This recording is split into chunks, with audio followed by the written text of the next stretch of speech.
पिछली क्लासेस में त्रिकोणमिति के बेसिक कॉन्सेप्ट को समझा दिया गया था और आज की क्लास में हम कोणों के त्रिकोणमिति मानों को ज्ञात करना समझेंगे। ज्यादातर 5 कोणिक मानों का प्रयोग किया जाता है जो कि इस प्रकार हैं: 0 अंश, 30 अंश, 45 अंश, 60 अंश और 90 अंश। सबसे पहले हम 0 अंश के त्रिकोणमिति मानों को ज्ञात करना समझते हैं। इसके लिए हमें एक समकोण त्रिभुज की आवश्यकता होगी। तो सबसे पहले हमने एक समकोण त्रिभुज बना लिया। इस त्रिभुज को हमने नाम दे दिया ए, यहाँ पर बी और यहाँ पर सी। तो ये हमारे पास एक त्रिभुज प्राप्त हुआ ए बी सी, जहां पर बिंदु बी ये समकोण है और सी तथा ए ये दोनों न्यून कोण हैं। तो हमने बिंदु सी पर कोण ले लिया थीटा। अब पिछले वीडियो में आपको एक अनुपात बताया गया था जो कि है एस ए एस अपान के ए। यहां पर s का अर्थ है समभुजा, अर्थात त्रिकोणमिति मान के साथ हम जो कोण लेंगे उसकी समभुजा। तो यहाँ पर थीटा की समभुजा क्या है? ए बी है। तो ए बी को हमने क्या कहा? s। ए बी को हमने s वैल्यू दे दी और 90 अंश के सामने वाली भुजा को हम कर्ण कहते हैं, इसलिए हम इसको वैल्यू दे देंगे k। और कर्ण के अतिरिक्त कोण से लगी हुई जो भुजा होती है उसको हम आसन्न भुजा कहते हैं। तो ये हो गया हमारे पास a। अब इस अनुपात में जो पहला अनुपात है ये प्रयोग होता है साइन थीटा के लिए। जो दूसरा अनुपात है यह प्रयोग होता है कॉस थीटा के लिए और जो तीसरा अनुपात है यह प्रयोग होता है tan थीटा के लिए। तो हमें किसका मान ज्ञात करना है? 0 अंश का मान ज्ञात करना है। यदि हम साइन कॉस tan इनके साथ 0 को ऐड कर देंगे तो हमें मान ज्ञात करना है साइन 0 अंश का, कॉस 0 अंश का, tan 0 अंश का, इसके बाद कॉट 0 अंश का, सेक 0 अंश का और कॉसेक 0 अंश का। तो इनका मान कैसे ज्ञात करेंगे समझते हैं। सबसे पहले मान लीजिए हमारे पास कोई कोण है और इस कोण को भी हमने मान दे दिया थीटा। तो अभी देखिए यदि हम इस थीटा के सामने भुजा खींचेंगे तो उस भुजा की लेंथ अभी कुछ ऐसी आएगी, ये लेंथ होगी। यदि हम इस थीटा का मान कम कर दें तो देखिए थीटा का मान कम करने पर क्या होगा, हमारी एक भुजा ये हो जाएगी और दूसरी भुजा ये। हमने थीटा के मान को कम कर दिया तो इसके सामने वाली जो भुजा होगी ये भी क्या हो जाएगी? कम हो जाएगी। यदि हम इस थीटा के मान को और कम कर देंगे तो सामने वाली भुजा का मान और कम हो जाएगा। और यदि हम इस थीटा के मान को 0 कर दें तो एक ऐसी स्थिति आ जाएगी कि इसमें जो 90 अंश के सामने वाली जो भुजा है यह सेम आसन्न भुजा के ऊपर ही आ जाएगी। मीन्स ये भुजा हमारी, जैसे ये एक भुजा है, कर्ण वाली भुजा भी इसी के ऊपर आ जाएगी। यदि हमने इसको नाम दे दिया ए बी और यहाँ पर सी, तो देखिए BC इसका आधार होगा यानी कि आसन्न भुजा और AC क्या होगी? कर्ण। तो यहाँ पर BC इसी भुजा के ऊपर हमारी AC भुजा आ जाएगी।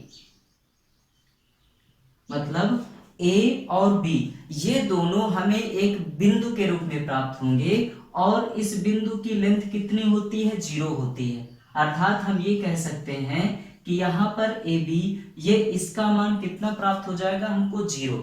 लेकिन कब? जब हम थीटा का मान क्या लेते हैं? 0। तो इस प्रकार से हम 0 अंश के त्रिकोणमिति मानों को ज्ञात करना समझेंगे। इसके बाद यदि हम इस त्रिभुज की सहायता से साइन थीटा का मान देखें तो देखिए साइन थीटा ये कितना हो जाएगा? साइन थीटा इक्वल होता है सम्मुख भुजा अपान कर्ण। तो यहाँ पे साइन थीटा की वैल्यू हो जाएगी ए बी अपान ए सी। और यदि हम कॉस थीटा की वैल्यू देखें तो देखिए कॉस थीटा ये होता है आसन्न भुजा अपान कर्ण। तो कॉस थीटा की वैल्यू हो जाएगी बी सी अपान ए सी। और जब हम इस थीटा को 0 कर देते हैं तो देखिए क्या होगा, जब हम इस थीटा को 0 कर लेंगे तो ये वाली भुजा इसी के ऊपर आ जाएगी और यहाँ पे हमारा बिंदु B होगा, यहाँ पर बिंदु हमारा A जो कि सेम पॉइंट पर होंगे और यहाँ पर क्या होगा? C। तो इस प्रकार से जब हमने साइन थीटा की जगह पर क्या ले लिया? 0, तो AB का मान कितना हुआ? 0 और कर्ण इसका क्या है AC। तो इस प्रकार से हमें साइन 0 की वैल्यू क्या प्राप्त हो जाएगी 0/AC, और ये हमें कितना प्राप्त हो जाएगा 0, क्योंकि किसी भी संख्या का यदि हम 0 में भाग देते हैं तो हमको 0 प्राप्त होता है। तो इस प्रकार से हमें साइन 0 की वैल्यू कितनी प्राप्त हो जाएगी 0। और यदि हम कॉस थीटा का मान देखें तो देखिए कॉस थीटा की जगह पर 0 लिखने पर ये हमें प्राप्त हो जाएगा कॉस 0। और अब देखिए कॉस के लिए हम लिखते हैं BC/AC।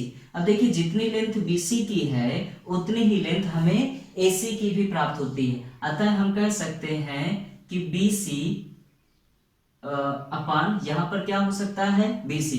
क्यों? क्योंकि BC इज इक्वल AC। यहां पर BC और AC ये दोनों एक दूसरे के बराबर हैं, और इस प्रकार से हम इन दोनों को कैंसिल कर सकते हैं, और यहां पर हमें कितना प्राप्त हो जाएगा 1। तो इस प्रकार से cos 0 इसकी वैल्यू हमें कितनी प्राप्त हो जाएगी 1। इसके बाद देखिए tan, हमें tan का मान ज्ञात करना है। तो tan 0 अंश, अब tan बराबर क्या होता है, tan बराबर होता है sine theta upon cos theta, ये होता है tan का मान। लेकिन हमने tan के साथ क्या लिया है 0, तो यहां पर थीटा की जगह पर क्या रखेंगे 0, और यहां पर भी क्या रखा जाएगा 0। अब देखिए यहां पर साइन 0 इसका मान कितना आया है 0, cos 0 इसका मान कितना आया है 1। तो इस प्रकार से अगर हम 1 का भाग 0 में देंगे तो हमें कितना प्राप्त हो जाएगा 0। इसके बाद यदि हम cot का मान देखें तो देखिए cot यह हमारा tan का व्युत्क्रम होता है, इसलिए हम इसकी जगह पर लिख सकते हैं 1/tan 0। और tan 0 का मान अभी हमने प्राप्त किया है, tan 0 का मान हमें 0 प्राप्त हुआ है, इसलिए हम यहाँ पर क्या लिख सकते हैं 1/0। और अभी तक इसको डिफाइन नहीं किया जा सका है, इसलिए हम 1/0 को क्या लिख देंगे इनफाइनाइट। तो हमें इस प्रकार से cot 0 अंश इसकी वैल्यू हमें कितनी प्राप्त हो जाएगी इनफाइनाइट। इसी प्रकार यदि हम सेक का मान देखें तो देखिए सेक यह हमारा cos का व्युत्क्रम होता है, और यहां पर हम क्या लिख सकते हैं 1/cos 0। और cos 0 की वैल्यू हमें कितनी प्राप्त हुई है 1, तो यहां पर हो जाएगा 1/1, और इसको हम क्या लिख सकते हैं 1। तो इस प्रकार से हमें sec 0 की वैल्यू कितनी प्राप्त हो जाएगी 1। और हमारा लास्ट रह गया cosec। यदि हम कॉसेक की बात करें तो यह कॉसेक हमारा साइन का व्युत्क्रम होता है, अतः हम कॉसेक को 1/sin ये लिख सकते हैं। और हमने यहाँ पर क्या लिया है 0 अंश, तो यहाँ पर क्या लिख दिया जाएगा sin 0। और sin 0 की वैल्यू हमें कितनी प्राप्त हुई है 0, तो यहाँ पर भी हमें कितना प्राप्त हुआ 1/0। और अभी तक इसको डिफाइन नहीं किया जा सका है, इसलिए हम इसको भी क्या कहेंगे इनफाइनाइट। तो इस प्रकार से हमें sin 0 की वैल्यू कितनी प्राप्त हो गई 0, cos 0 की कितनी वैल्यू प्राप्त हुई 1, tan 0 की वैल्यू कितनी प्राप्त हुई 0, cot 0 की वैल्यू कितनी प्राप्त हुई इनफाइनाइट, sec 0 की वैल्यू कितनी प्राप्त हुई 1, और cosec 0 इसकी भी वैल्यू कितनी प्राप्त हुई इनफाइनाइट। तो आप लोग इसको नोट कर लें, इसके बाद हम 30 अंश के कोणीय मानों को ज्ञात करना समझते हैं।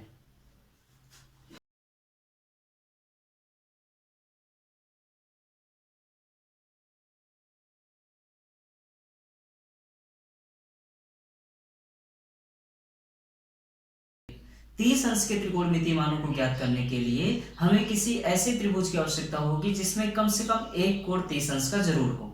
तो हम सबसे पहले एक समबाहु त्रिभुज बनाते हैं।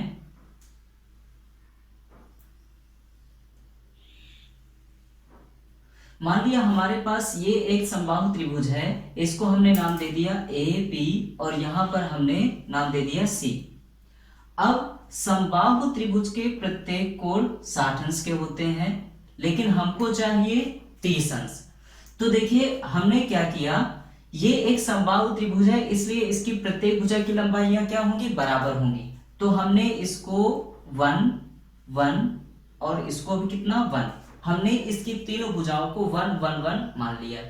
इसके बाद यहां पर कितने अंश का एंगल होगा 60 अंश का, और यदि हम इसका कोण अर्धक कर दें तो देखिए यहां पर ये एक कोण अर्धक है जिसको हमने डी मान लिया, और यहाँ पर देखिए यह वाली भुजा बराबर बराबर दो भागों में डिवाइड हो जाएगी। क्यों? क्योंकि यदि किसी त्रिभुज में दो कोण आपस में बराबर हों, क्योंकि यह 60 अंश का था इसलिए यह दो भागों में डिवाइड हो जाएगा, तो इधर भी 30 बनेगा और इधर भी 30। अब यदि किसी त्रिभुज में दो कोण आपस में बराबर होते हैं तो उसकी सम्मुख भुजाएं भी आपस में बराबर होंगी। मतलब ये भुजा और ये भुजा BD और DC ये दोनों भी एक दूसरे के बराबर होंगी। यहाँ पर BC का मान कितना था? 1 था, और जब हम इस 1 को बराबर बराबर दो भागों में बांट देंगे तो यहाँ पर हो जाएगा 1/2 एंड 1/2। तो इस प्रकार से BD का मान कितना हो जाएगा? 1/2, और DC का मान भी कितना हो जाएगा? 1/2। अब हम क्या करते हैं, हमें क्योंकि 30 अंश की आवश्यकता थी तो हमने इस त्रिभुज को अलग कर लिया। हमने त्रिभुज अलग कर लिया AD और यहां पर कितना? B। अब देखिए इसकी माप हमें 1 प्राप्त हो गई, इसकी माप हमें 1/2 प्राप्त हो गई, और AD इसकी माप हमको ज्ञात करना है। तो इसके लिए हम पाइथागोरस प्रमेय का यूज करेंगे। देखिए पाइथागोरस प्रमेय क्या होती है हमारी? कर्ड का स्क्वायर इज इक्वल आधार का स्क्वायर प्लस लंब का स्क्वायर। यहां पर कर्ड क्या है? AB, तो यहां हो जाएगा AB स्क्वायर। आधार क्या है? BD, तो यहां पर हो जाएगा BD स्क्वायर, प्लस लंब क्या है? AD, तो यहां पे हो जाएगा AD स्क्वायर। अब देखिए BD इसका मान कितना है? 1/2, तो यहाँ हो जाएगा 1/2 का होल स्क्वायर, प्लस यहाँ पे हो जाएगा AD स्क्वायर, और AB इसकी वैल्यू कितनी हो जाएगी? 1 का स्क्वायर। यदि हम इसको और सॉल्व करेंगे तो यहाँ पर मिलेगा हमें 1 इज इक्वल, यहाँ पे हमें प्राप्त हो जाएगा 1/4, और प्लस कितना हो जाएगा? AD square. हमको वैल्यू चाहिए AD की, इसलिए हम AD को एक साइड रखेंगे, बाकी मानों को पक्षांतर कर लेंगे। या हम इसी को लिख सकते हैं AD स्क्वायर इज इक्वल, यदि 1/4 को इधर पक्षांतर कर लें तो यहाँ हो जाएगा 1 - 1/4, और इसको हम लासा लेके सॉल्व करेंगे तो यहाँ पर कितना आ जाएगा? 4, और यहाँ पे हो जाएगा 4 - 1, ये हो जाएगा 3/4।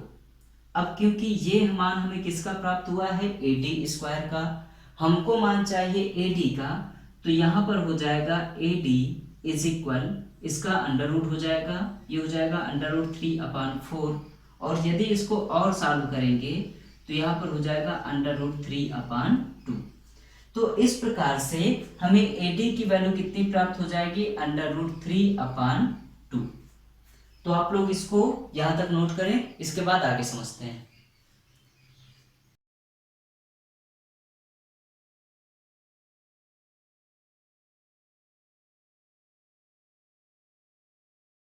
तो इस प्रकार से यहां पर देखिए कोण A ये हमें कितना प्राप्त हुआ?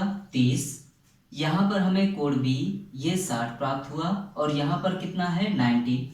AD की वैल्यू हमको प्राप्त हो गई √3/2, BD की वैल्यू हमको प्राप्त हो गई 1/2, और AB की वैल्यू हमको प्राप्त हो गई 1। यदि इस त्रिभुज की सहायता से हम sin 30 इसका मान देखें तो देखिए sin 30 ये होगा BD/AB। यहां पर 30 अंश के सामने वाली भुजा BD है, इसलिए यहां पर सम्मुख भुजा क्या होगी? BD, और कर्ण कितना होगा? AB। अब देखिए यहां पर BD की वैल्यू कितनी है? 1/2, और AB की वैल्यू कितनी है? AB की वैल्यू है 1। तो किसी भी संख्या के अगर बटे में 1 है तो उसको हम हटा सकते हैं, तो यहां पर हमें कितना प्राप्त हो जाएगा? 1/2। तो इस प्रकार से sin 30 की वैल्यू हमको कितनी प्राप्त हो जाएगी? 1/2। इसी प्रकार यदि हम cos 30 इसकी वैल्यू देखें तो देखिए cos 30 यहां पर इसके लिए सम्मुख भुजा क्या होगी? AD।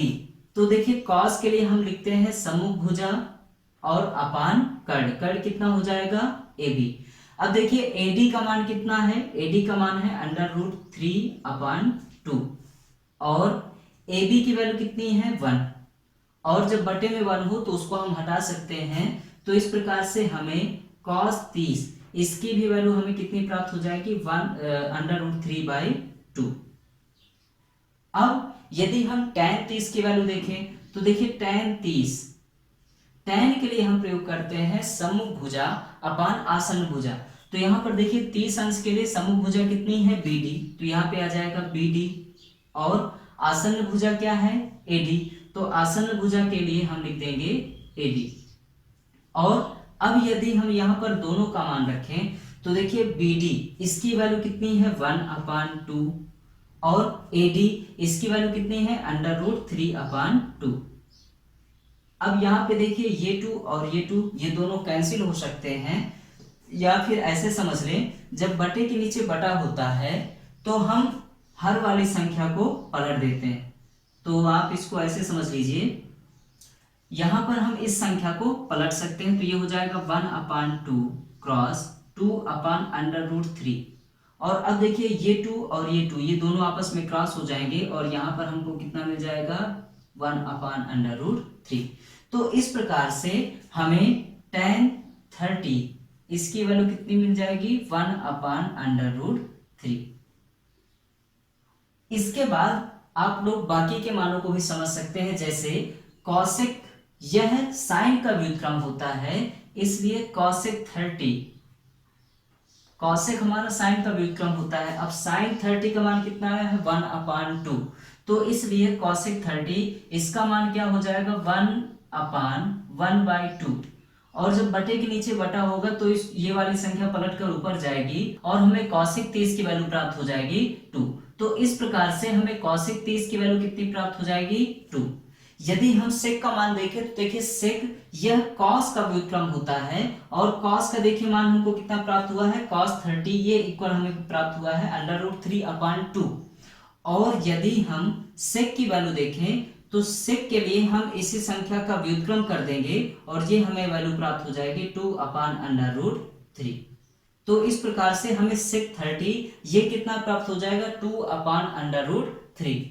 और कॉट, यह जो कॉट मान होता है, कॉट ये tan का व्युत्क्रम होगा, और tan का मान कितना है, 1/√3। तो कॉट के लिए हम tan का व्युत्क्रम कर देंगे और इस प्रकार से हमें कॉट की वैल्यू कितनी प्राप्त हो जाएगी, √3। तो आप लोग इस तरह से इन प्रत्येक मानों को ज्ञात कर सकते हैं। आप लोग इतना नोट कर लें, इसके बाद हम आगे समझेंगे।